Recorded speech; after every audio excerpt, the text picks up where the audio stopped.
Air pun elok, bekas pun elok. Sekarang basuh tangan. Soal, air yang bertadah tu air apa? Jawab. Air? Baru betul jawab lah. Tadi macam-macam mazhab kan? Pasal apa jawab macam-macam mazhab tadi? Tak faham, ni baru faham. Padan dengan muka. Mereka faham. Alhamdulillah faham tuan. Pasal bukan ngaji tu nampak je senang. Tapi orang punya asas pun kita tak tangkap dia punya kaedah tu. Okey, jadi air mutlak tu. Jangan yang macam ni, makan nasi nak basuh tangan. Basuh. Dengar saya nak pergi perangkap tu. Pandai tak jawab? Apa hukum air yang dalam bekas yang kita tuang tu? Sebaik tak kena perangkap.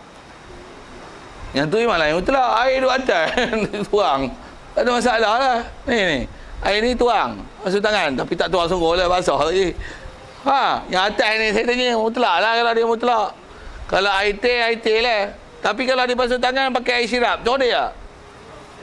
Air bersih tak ada, pakai air sirap. Macam mana? Dengar saya sebut? Bengong. Tu. Membazir tak? Pasal apa? Air tu mana boleh buat bersuci untuk basuh? Tak kena. Baik kau jilat ni. Ambil tudung lap gitu. Pasal tak betul basuh dengan air sirap. Islam membazir. Tu air sirap. Kalau kena air yang mahal-mahal tu. Sirap gagah juga lah. Air sirap je pun. Tu air sirap. Kalau air yang mahal, air 100 plus. Air za'faron. Basuh dengan air za'faron. Air batu kan air sirap tu. Air batu tu. Air batu tu status dia mutlak. Jadi kena cokodek lah sikit. Tapi kan dia keluarkan air batu tu. Picit tu tangan kita kan ada haba kan. Panas kan. Pegang tu. Yang tu lah kot. Gayanya kan nak selesai kan tu. Tak apa pegang dengan tangan. Okey. Jadi status air batu tu mutlak jika diproses dengan air mutlak lah. Kalau air tu air hukum macam mana? Air batu tu buat air apa? Umumnya air paip lah. Air paip hukum zahir, hukum paip air tak ada campur apa-apa, paip mutlak lah. Ya. Air sirap dia minum. Dia guna air sirap. Air batu itu. Basuh tangan lah. Basuh tangan. Air batu tu buat basuh tangan. Tak apa. Pandai lah tu. Tapi buang air batu tu mahal ke air batu tu tak? Okey. Kalau orang jenis berjimat tu dia fikir orang air tu boleh pakai lagi, dia buat basuh tangan pula. Sedap je. Tok rumah marah aku. Tok rumah mana saya tak tahu lah. Rumah kenduri je. Okey, siap. Ada lagi soal situ? Ya. Ya. Bila dia kena mulut tu ada masalah apa? Ya. Inilah kalau mulut kita disebah elok. Cuma jangan kalau kita minum takat istilahnya minum dengan cara yang betul. Tak ada benda yang minum masuk balik. Lepas makan nasi, minum. Kelabu habis air dalam tu. Tu tak jadi. Tu tak jadilah maksudnya dia. Jadi kalau kata dia keluar kita pandai ataupun kita minum tu taklah kena ke mulut, kita tuang tu. Ataupun minum kena mulut, tapi air tu kita pandai ejah dia supaya mulut pula tak ada masalah benda yang istilah cemar, sambal dan sebagainya, katalah itu masuk. Jadi tak ada tercemar di mulut itu dengan sesuatu, di mulut bekas tu. Status dia masih mutlak. Tengok ada tak benda yang boleh mengubah status air tu. Hendaklah dilihat itu. Tengok. Ada lain.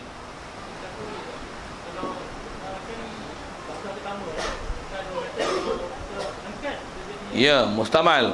Ya. Hukum dia macam tu. Ya, kaedah yang mustamal ni dia bila sapu muka, ada buat contoh ke muka kan. Muka, okey, yang selagi kita tak angkat, syaitan dia mutlak.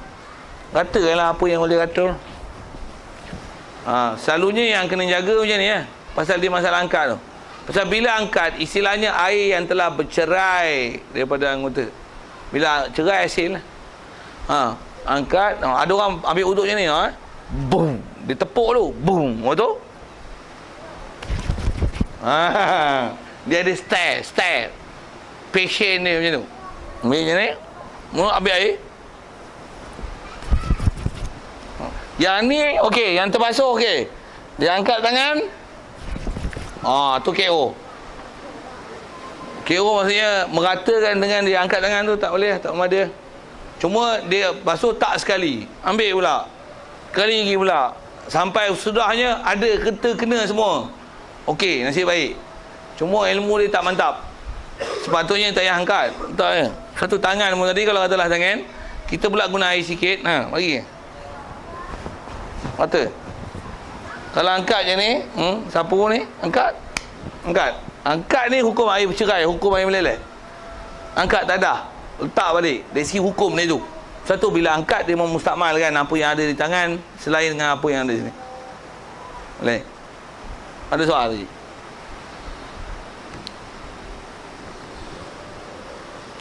Jadi apa kalau ikut kita sebut tu, kita balik pada air basuh tangannya tadi. Masih basuh balik ke kitab.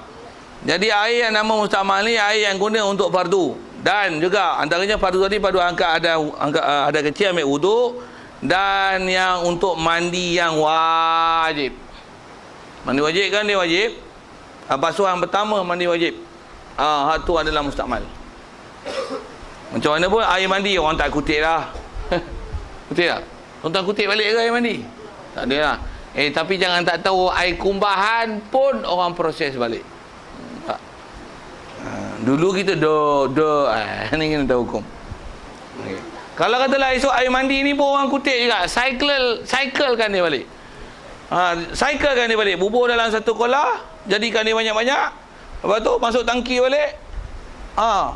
Bukan air kumbah, air mandi. Dari sisi hukum itulah, tengok sifat-sifat air yang ada sedikit kita bicara dulu, dan ada akan datang jumpa. Pasal kita nak fokus tu jadi meleret kan. Nak sebut tentang kata hukum kena tengok nanti, sebab berubah tak ubah dan najis yang ada. Baik. Jadi air mandi wajib basuhan pertama adalah mustakmal. Okey, satu lagi. Yang nama air ni nanti mustakmal. Atau air ni nama mustakmal, air yang mustakmal pada menghilangkan najis. Air yang untuk hilangkan najis. Ni bagi faham elok-elok. Air yang nak mengangkat status najis di tempat yang kita nak cucikan najis. Air itu adalah mustakmal. Pergi faham dia elok fakta tu. Buat contoh, buat misal macam mana. Katalah tisu ni adalah najis. Ada dah jawapannya pun. Saya nak basahkan sikit.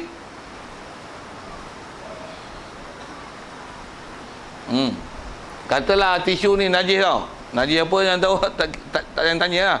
Muntah prek atas meja. Najis.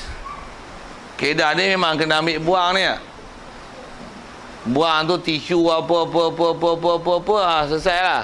Buang dah najis tu. Tempat yang ada tu, soal, dah suci belum? Macam mana nak sucikan ni? Suci je lah. Ambil tisu lain. Tisu ada, tisu murah, mesti tak? Kadang belajar pakai alat lebih pada tu kan. Tisu benda murah. Untuk pelajaran lap. Kalau ada yang tak boleh tanggal, selalu orang buat air sikit tak? Kan? Tambah lap, muntah dah kering. Lap, konyol. Selesai. Soal, macam mana nak selesaikan supaya tak ada hukum najis tu? Dia kena gonyo, gosok, sapu sampai istilahnya hilang rupa, bau dan rasa najis.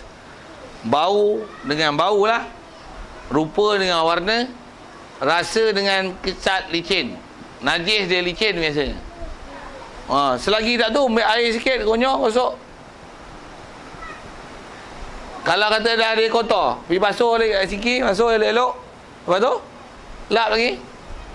Tak selesai lagi, ambil lagi, lap lagi, sampai istilahnya hilang rupa, bau dan rasa najis itu. Soal, hilang. Kita hanya lap, kita baru cerita lap. Lap. Soal, dah suci belum? Macam mana nak pergi suci? Rata air tu macam mana? Ambil air ni, ratakan di tempat yang kita dah lap tadi, yang dah tak ada rupa, bau dan rasa. Jangan cuai tu. Kalau cuai, tengok ada lagi tahi, kita jurus. apa jadi? Dia merebak lagi tadi. Tarik dia tarik lah. Air kencing pun sama lah hukum kefiat tu. Lap lah air kencing. Dah lap, tentu ada bau rupa rasa tak? Ambil kain lain, lap lagi. Tisu-tisu lah. Kain-kain lah. Mop lah. Tapi kena pandai abang tu. Terutama mop lah. Mop untuk basuh macam mana? Ambil baldi, rendam dalam mop. Mop dalam baldi. Si ada tempat perah lagi. Motor lap pula. Motor rendam lagi. Air najis belaka tu yang dia buat pasal tu. Okey. Yang tu saya kata kena hati-hati sikit. Nanti ulang sikit bab najis tu. Macam mana pun ni lagi selesai mana? Lap lagi lah. Basuh, lap lagi sampai istilahnya hilang rupa, bau, rasa. Lepas tu, yang ni istilah alirkan air. Ambil air, ratakan tempat tu. Ratakan tempat yang kita dah lap tadi, yang hilang rupa, bau dan rasa tu. Kalau makin besar kan, dia mula kecil. Untuk makin besar, besar kawasan yang kita lap tu lah. Pasal semua hukum tu, pasal takut-takut ada hukum mutan najis. Pasal nak suci dia tak dapat tidak. Mesti gunakan air mutlak untuk lalukan dia. Istilah lalu macam mana? Tuang air, ratakan dia. Kalau lantai tu boleh angkat, air akan berjalan. Itu istilahnya mengalirkan air. Dengar sebut. Air itulah mustakmal. Air itulah mustakmal. Air mana? Air yang ada najis tadi tu. Kita cuci tu kan. Tempat tu nak bagi suci dia, dah tak ada rupa, bau dan rasa. Nak angkatkan hukum najis tu, tuang ni. Ya, mutlak tuang. Untuk angkatkan status najis, mutan najis dia tu, yang dah hilang rupa, bau dan rasa, pasal dia tak akan suci melainkan mengalirkan air. Air itulah nama air untuk mengangkat tempat najis. Air tu mustakmal. Kalau air tak boleh dialirkan. Ya. Mana kita nak? Dia bagus soalan tu. Maksud air yang mengalir ni, air tu boleh mengalir andai kata jika lantai tu boleh angkat. Sekalipun lantai tu tak boleh angkat, tapi banyaknya air tu dia boleh mengalirkan air. Maksudnya kalau kita angkat dia meleleh. Air mesti digunakan sejumlah itu. Jadi kalau katalah tempat yang telah dilap rupa, bau dan rasa ni, kita ambil botol spray, buat air mutlak tu, air betul lah, spray. Selalu spray sikit lah. Angkat memang tak mengalir, tapi basah lah pasal spray. Soal, sah. Suci tak? Pasal apa tak suci? Kerana kapasiti air yang dispray itu tidak boleh mengalir. Dan boleh tak? Spray sampai mengalir. Boleh tak? Tak boleh juga. Pasal kaedah dia mesti air yang jumlah dia kapasiti itu, tuang dia boleh mengalir. Mesti istilahnya air yang boleh mengalir. Kalau spray banyak Ustaz boleh mengalir. kaedah dia saya duk ngaji tu guru sebut ni, mesti air yang datang tu air yang ada kekuatan mengalir. Ada kekuatan. Satu kalau kita sebut macam ni, pagi pukul 3 ada embun. Ada tak cicak satu ni. Naik. Kena embun. Embun mana ada kekuatan mengalir. Tapi tarik cicak pergi, tapi basah ni, cuci tak? Embun, saya cerita embun. Tapi kalau hari hujan ada tarik cicak, habis dengan muka-muka. Cuci tak? Pasal apa? Air hujan dia ada kapasiti yang boleh mengalir, pasal dia kena itu. Jadi kaedah spray tu dia tak boleh bagi spray. Pula bagi pusing ke kanan, bagi dia tajam. Yang tu angkat mengalir tak? Pasal dia banyak. Tu boleh. Satu kalau tak guna spray tu ni tuang. Boleh, saya jawab soalan tu. Kalau nak air tu memang boleh mengalir, tapi kita nak pelik keringkan tu. Lapiknya tu tak boleh macam simen. Ya. Itu yang saya kata. Yang penting ialah air yang dituang itu kapasitinya boleh mengalir. Boleh kain. Air itulah mustakmal. Bila air itu mustakmal, soal macam ni. Air tu cuma sebelum ke tanya air tu. Selalunya kita disalahfahamkan Air mengalir ni macam ni tau. Katalah kat simen ni, tai ayam sini, kita tengok mana nak simbah air ni, pegang paip, bagi air mengalir tu. Selalunya kita dipahamkan macam tu. Betul? Itu tak betul. Macam mana pun buat macam tu baguslah. Tapi kalau kau duduk tengah-tengah negara, tengah negara, tengah masjid yang luas tu, tengah-tengah takkan nak pergi jumpa tu, oi, kena panggil bomber, nak cuci air cicak burung berak seketul, panggil bomber. Apa nak cuci masjid? Tak kena tu. Itu macam mana nak kena? Tu yang cuci tempat tu, hilang rupa bau, rasa dan rupa dia. Lepas tu dah hilang tu ambil air, katakan tempat simen lah, kapet pun kapet lah itu. Tapi mesti hilang rupa bau dan rasa ni. Barulah air yang dituang namanya mustamal. Jika ada cuai rupa bau dan rasa, tuang bau najis, dan air yang tuang tu mutan najis. Ada warna, tuang, alamak, najis. Air yang tuang tu pun mutan najis. Itu kan mustamal. Buat macam mana? Lap lagi lah. Letih lah kalau kapet 3 tempat jenuh. Tapi itulah proses lah. Boleh? Ada lagi soal? Masih lagi buat tu? Ya. Air tu dah jadi mustamal, maka kita boleh lap. Okey, bila air tu mustamal, yang tu yang lanjutan nak tanya tu. Air tu boleh biar? Boleh biar. Pasal air mustamal tu macam ukur air sirap jatuh lantai lah. Air sirap pun kita lap lah. Pasal apa? Sagi melekit lah. Kalau air mutlak, air mustamal, biar boleh. Bercacor rumah basah. Tergelecek pula. Tu buat macam mana? Lap lah weh. Cuma bila lap, najis ke? Tak. Kenapa? Nama dia mustamal. Cuma bila mustamal, biar boleh lah. Boleh. Pasal air mustamal. Okey. Ada lain? Hilangkan rupa, bau dan rasa ni susah nak difahamkan. Untuk kalau aku muka ni tidak muka atas kapet kan, kapet warna merah, angkat tuangkan muka tu, bau kita boleh spray, wangi banyak, hilang bau juga kan. Jadi berapa banyak kuantiti air tu sampai pastikan mengalir. Baik. Mengalir, katakanlah dia pokok dia besar pengumpul kan, berapa banyak air nak mengalir. Ada kapet ni, kapet tak lupa. Ya, betul.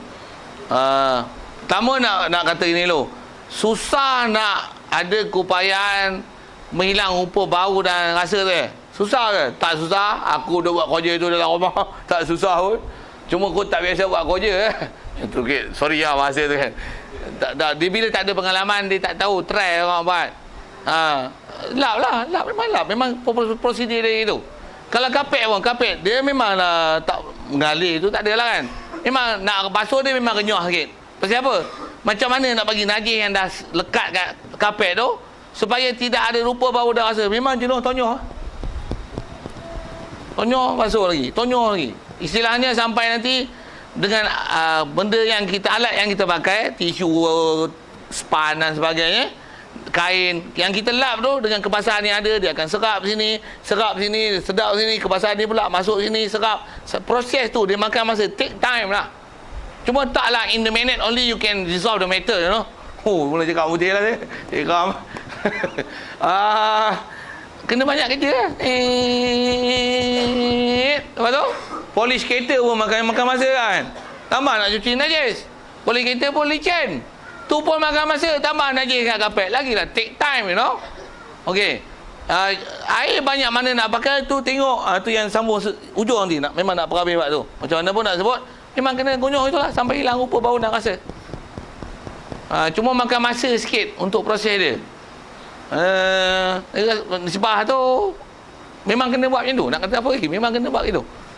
Cuma air banyak mana? Tu yang istilahnya mana yang telah terlap tadi, kadar itu hendaklah diratakan.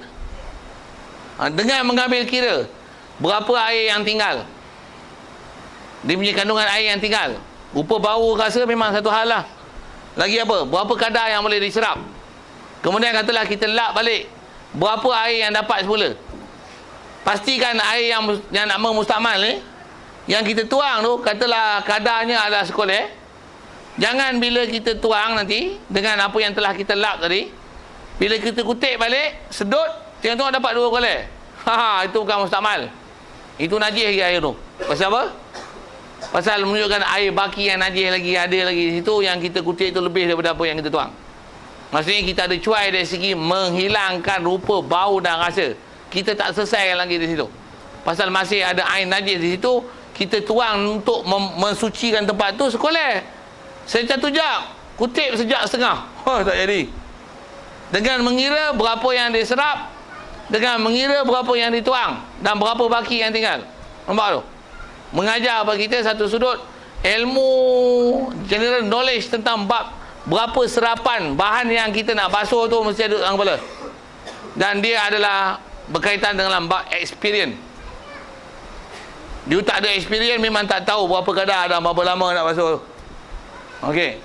Jadi kalau lantai yang tak menyerap air ni lebih mudah untuk dibasuh berbanding dengan lantai yang menyerap air, terutama yang ada kapet. Okey. Formula dah sebut. Cuma nak buat macam mana? You must make sure yourself have experience about this. So when your anak kencing at your carpet, so you cuci like that lah. Then only you have experience, you know. Don't ask your wife to do that, you know. Then you will not have any experience. Okay. Yeah. Dengan kuantiti tadi. Yeah. Kita dah suci, kita dah bersih, kita dah yakin bahawa bau, rasa dan nanti dah habis. Okay. Boleh tak kita lap dulu baru kita simbah air bersih, air mutlak tadi. Memang kaedah dia macam tu lah. Dah macam tu. Yang katalah dah lap simbah air pertama dulu untuk pastikan. Untuk yang air tu pun dilap juga. Lap juga. Lepas tu baru yang last untuk istilah nama mengalir air tu, katakan dia itu adalah mustakmal. Dengan ayat ujung tu yang dia kata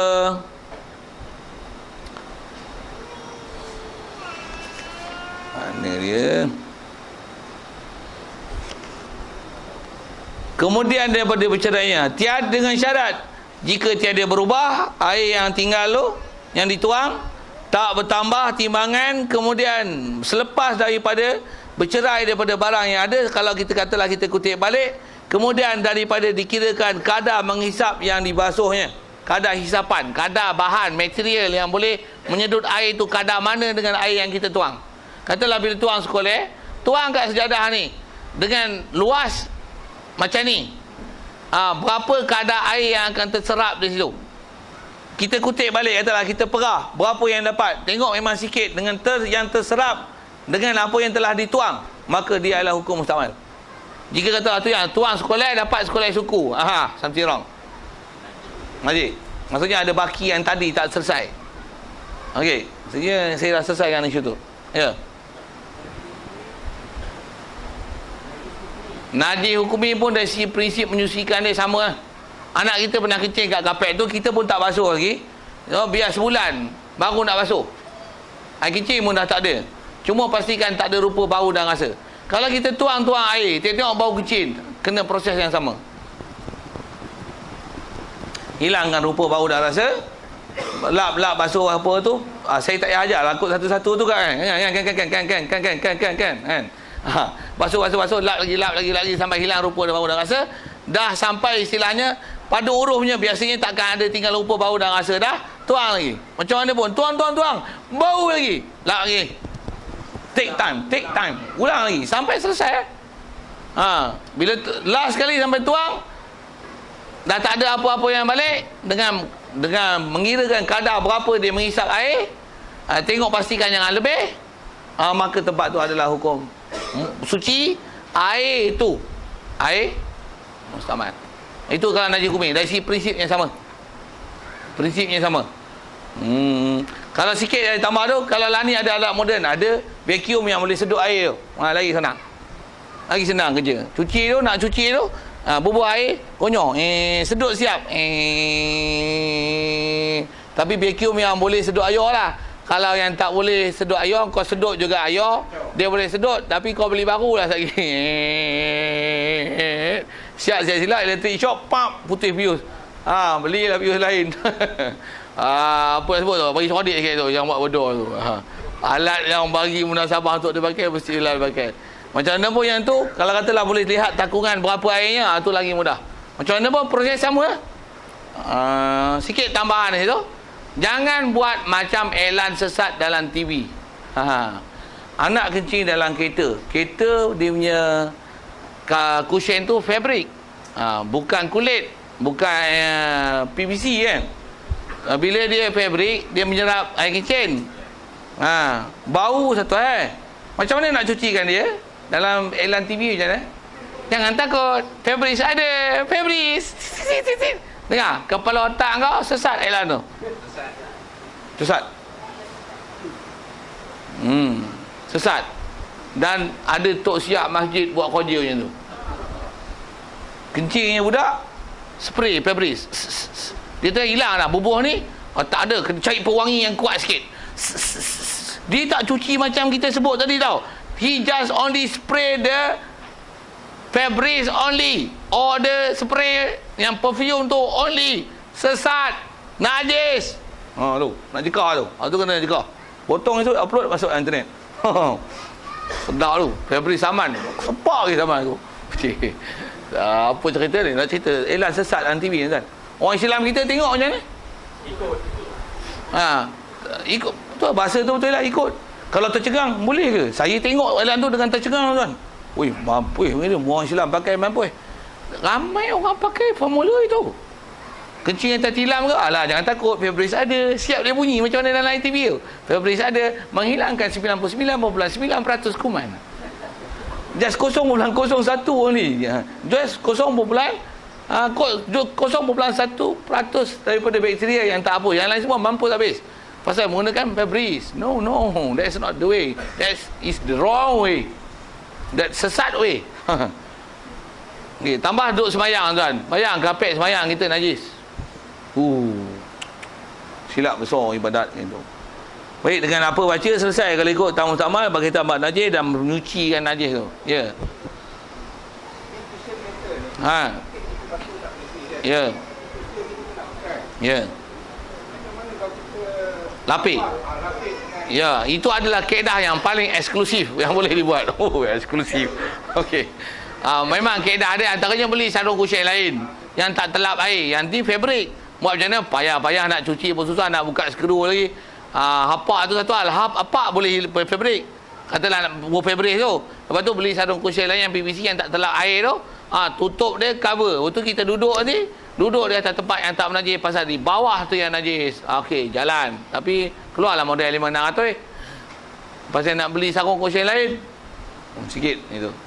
Macam saya kata tadi. Sikit lah. Lepas tu pakaian kita pergi juga. Yang tu dia Macam mana tu? akan jadi najis juga. Dia kaedah dia, kalau benda tu kering, memang dia mutan najis, najis hukumi kan. Kalau memang dia kering, kita duduk pun tak ada apa-apa lekat kat kita, nisbah warna, bau dan rasa, memang hukum dia suci lah, pasal dia kering-kering tak menyakitkan najis. Tapi kalau memang dia najis hukumi, ataupun kalau tak, kita sangka hukumi, duduk-duduk, kita pun duduk lama sikit, berpeluh sikit. Betul, gonyong-gonyong, tengok kadang ada topok sikit. Topok bekas tempat najis dia. Cium-cium, bau ada, color ada, usik basuh sikit pula, belendir sikit, kena najis lah, tak boleh lah. Jadi nak duduk tu kena lapis. Jadi memang kaedah menyelesai dia dengan mudah. Kalau tak basuh, lapis. Kalau nak sucikan juga tempat tu, kaedah dia basuh. Basuh dengan kefek tadi. Okey. Kalau jual macam mana? Kalau jual kursi tu beli lain. Tak apa. Pasal yang jual tu jual kusyen, bukan jual najis. Cuma jual kusyen mutan najis, tak ada apa. Kain saya ni kena najis, boleh jual. Bukan jual najis, jual kain yang kena najis, tak ada apa. Boleh. Antara langkah yang agak membangkrupkan kita tu pasal kena keluar modal banyak. Tu je saya kata bankrupt tu. Ada lagi. Okey. Lagi ni kapal ni. Masalah kita sekarang kita latih tok siok. Ya. Tak apa segede je. Kita tak mau jadi tok siok. Apa bodoh tu jadi ciri tu. Jadi ciri. Okey, lepas tu buat macam mana? Mesti nak latih tok siok yang tahu bengkok. Ya. Tu yang kaedah dia, kalau kata kalau pejabat agama lah. Kalau kursus imam ada, kursus bilal ada, panggil kursus syiah pula. Tak ada. Dia orang pun tak tahu nak pergi kursus apa. Tambah pula lah ni istilah tender-tender kan.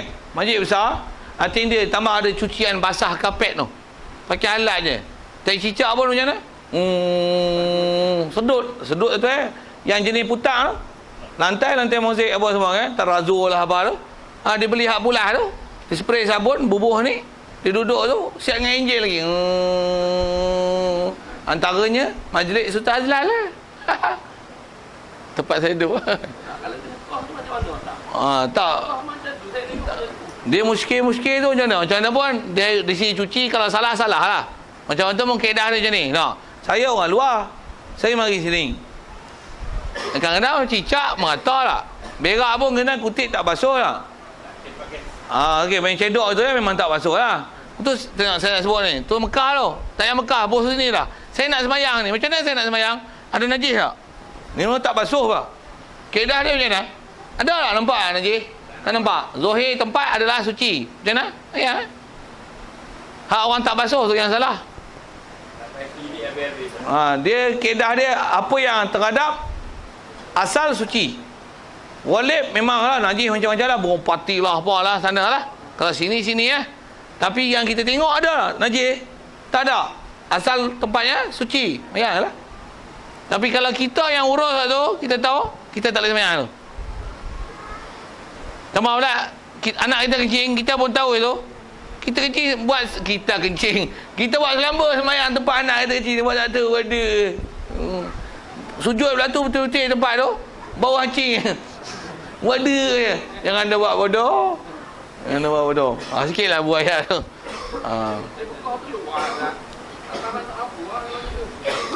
Istilah tak mampu tu satu hal lain.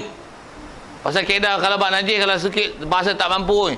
Tok Siap memang patah tangan lah kalau Tok Siap buat. Kaedah bab najis dalam masjid dia macam ni fiqah lah.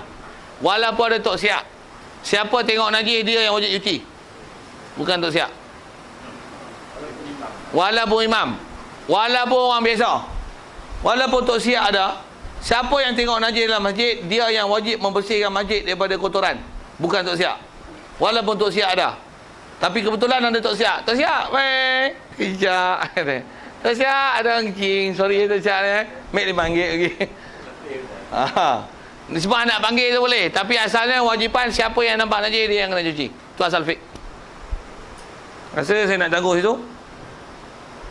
InsyaAllah kita sambung nanti. Dan air yang berubah salah suatu daripada 3 sifat yang sebab bercampur dengan suatu yang suci. Baru jumpa nanti air mutaghayyir. Tadi mutaghayyir.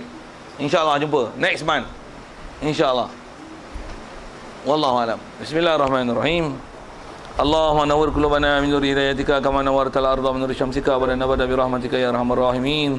Warzuqna fahman nabiyyin wa hifdzal mursalin wa ilhamal malaikatil muqarrabin wa sallim tasliman ala jamil anbiya'i wal mursalin walhamdulillahi rabbil alamin. Assalamualaikum warahmatullahi wabarakatuh.